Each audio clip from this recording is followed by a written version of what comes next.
All right, guys. Will Blandon, welcome back.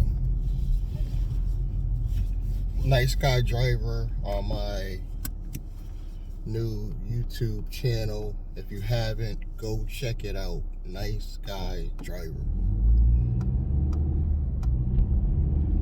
And as one of my passengers said, you really are a nice guy. When I told him about the channel, I was like, thank you. Today, I just want to talk about, I just want to go on a rant and just talk about where I'm at, what I think about the future.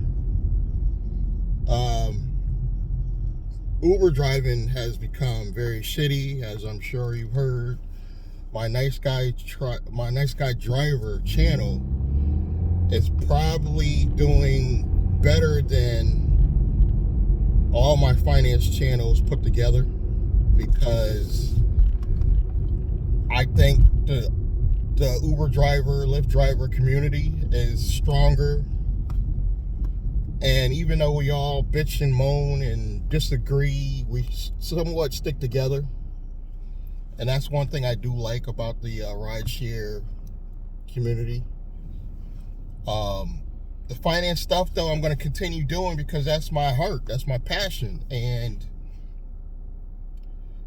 one of the things I pride myself on, which may not be a big deal to you, is the fact that I was crafty enough to create my own corporation, have my money go in there and pay myself. Because being an Uber driver, technically, in the eyes of mortgage companies, car dealers, you don't have a job. Somebody actually recently reached out to me through comment on one of the channels and was like, do they actually consider Uber a job now for like banks or whatever? And I don't even think banks consider it a job, but it does fall under the category as extra income. So, like, if you have a job and you put down Uber as a extra source of income, yes, that does work, and I think that helps. But as far as putting that down for your main source of income, now I get it. Some of you drive hard, you drive a lot, you make your 2-3 G's or whatever it is per week or per month, or some of you are claiming. But even that as your main source of income, if I was filling out a application for a job, I would not put Uber down as my job income at all. I would put that in a LLC or corporation, that same revenue, that same income you're making with Uber and Lyft, put that same income in your own business bank account. Go through ADP. You don't have to go through ADP. There's a lot of check providers, but ADP, in my opinion, I think is one of the biggest. I have ADP, cut me a check. ADP will even let you know about upcoming things to do with taxes pertaining to be a employer. Even though you're only a employee of your own business, they will constantly update you as an employer to let you know, yo, you got to give your employee this stuff and this stuff. And occasionally they'll offer you insurance if you want that. So you have a resource that's going to keep you in compliance legally. Excuse me. So legally they help keep you in compliance. And now you look legit. You have a job. And this is one of the things required to get a mortgage, to get new cars. Now, once you become self-employed, I would not brag or run around telling everybody I'm a boss, a CEO. I would conduct my life as if I am an employee of a company. I I would not even tell people that it's my company. And what I mean by that is when you go to apply for anything and they ask you what your job is, you put down your business as your job because you're not lying. You're now an employee of your own business, which makes that your job. But I noticed when you apply for a lot of these different banks for credit and stuff like that, they don't like you to be self-employed, or they don't like you to say that you're self-employed. Meaning that if you say you're self-employed, you're looked at as more risky. So by being more risky, you're probably not going to qualify for a lot more credit. So I would never even mention on any credit application, unless I'm applying for a business loan or grant, that's different. But I'm just talking about on the personal side, anything to do with loans, mortgages, credit, I would put down my business as if it's my job. Because jobs in the mind of the majority are stable. I don't know why. We already know how the economy's going. People getting laid off. But we're talking about the old school men that started all this stuff. We're talking about the guys older than me. We're talking about the baby boomers. I'm Generation X.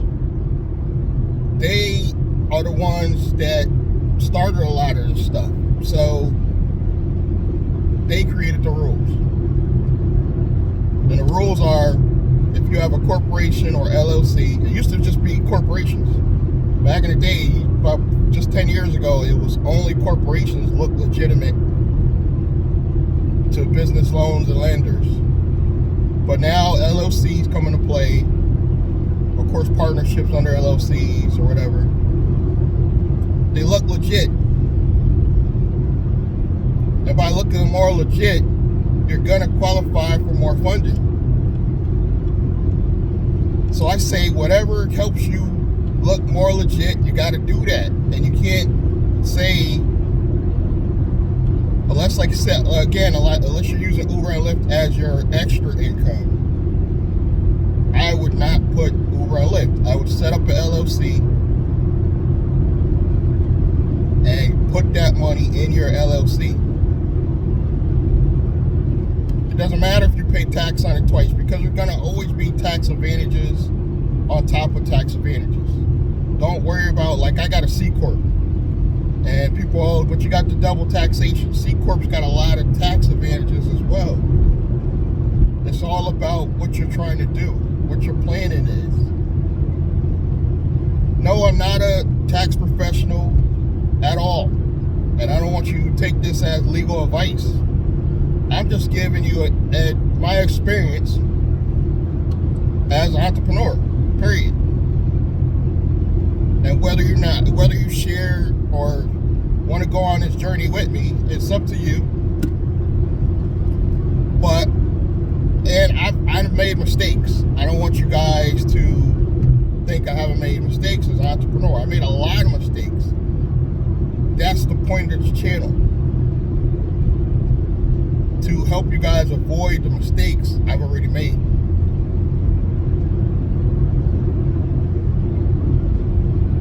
That's the whole point of the channel. And the fact that my Uber and Lyft channel is doing better than the others, it just tells me that the Uber and Lyft community is stronger. And I truly think I'm on my way to getting that channel monetized before any of my other channels. I got about probably 6 channels in total that I actively post on. One is never going to be monetized because I've got too many copied videos. It was my testing channel. You should all have a testing channel. Meaning you just start putting shit up. Don't worry about if it's perfect, if it's not right.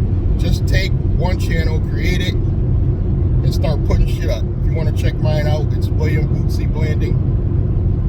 And it's just my testing channel. I've just put out a lot of stuff. And a lot of the videos get a lot of views but because they're copied videos, you know, I was still learning the copyright game and stuff like that. I'm able to keep them on the channel, but I can never get them monetized and make money on them. And some of you might be, well, what's the point? It's your testing channel. You're testing how people react to, and it's a lot of entertainment stuff, but I do put some of my business and Uber videos on that channel. I actually have 2 testing channels, technically. I got William Bootsy Blandon, and then I just got Bootsy Blandon. And Bootsy Blandon is stuff, videos that I only put of myself. I won't put any outside company videos or anything like that. Now, on my finance channels, you will see copy videos, but most of those companies don't care. They might not necessarily let you monetize them, but they don't care that you use their copyrighted videos because you're promoting their company. MWR Financials, perfect example.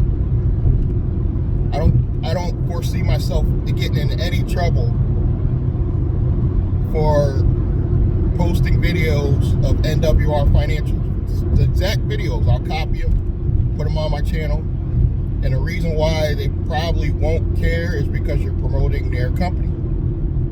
That's simple. My software business, same thing. If I put up one of his videos and copied it word for word, he wouldn't care because you're promoting their product or service. But Bootsy Blanding, I set up that channel because in hopes that I could get it monetized one day, because it's not even that type of material on there. It's only videos of myself. And I will probably use that as kind of a testing channel as well. Shania Business, Blandrake, Real Wealth TV, those are my channels that I primarily use to bring in sales. Meaning I put up whatever content is needed to draw you guys in, get your attention, so you can get involved with my software business, MWR Financial, get in a strategy session where you can get me on the phone. Those channels are geared towards marketing. But if you guys notice, I have affiliate marketing business, so I really don't push you guys to buy anything. It's not about getting you guys to buy anything. It's about getting you guys attention, and then if you choose to buy something, you do, but there's no pressure. That's what I like about the affiliate marketing game. I'm not pushing you guys to purchase anything. So I feel as if it's probably the most hands-off business in the world, and I believe that you could get 6 figures at some point just on affiliate marketing if you have a big enough traffic source. Hence the reason why I'm building up the channel. The channel gives me enough content that, believe it or not, I will be able to have my own media platform. I've already got how I'm going to work that out. And if this media platform does what I need it to do, it should bring in, on average, 10 grand a month. Now that 10 grand a month will hopefully allow me to leverage that into creating more businesses and more revenue, because I'll have a steady enough stream of income. 10 grand a month is a comfortable enough income for me where I can say, okay, now I can just focus on creativity. I don't have to worry about money anymore.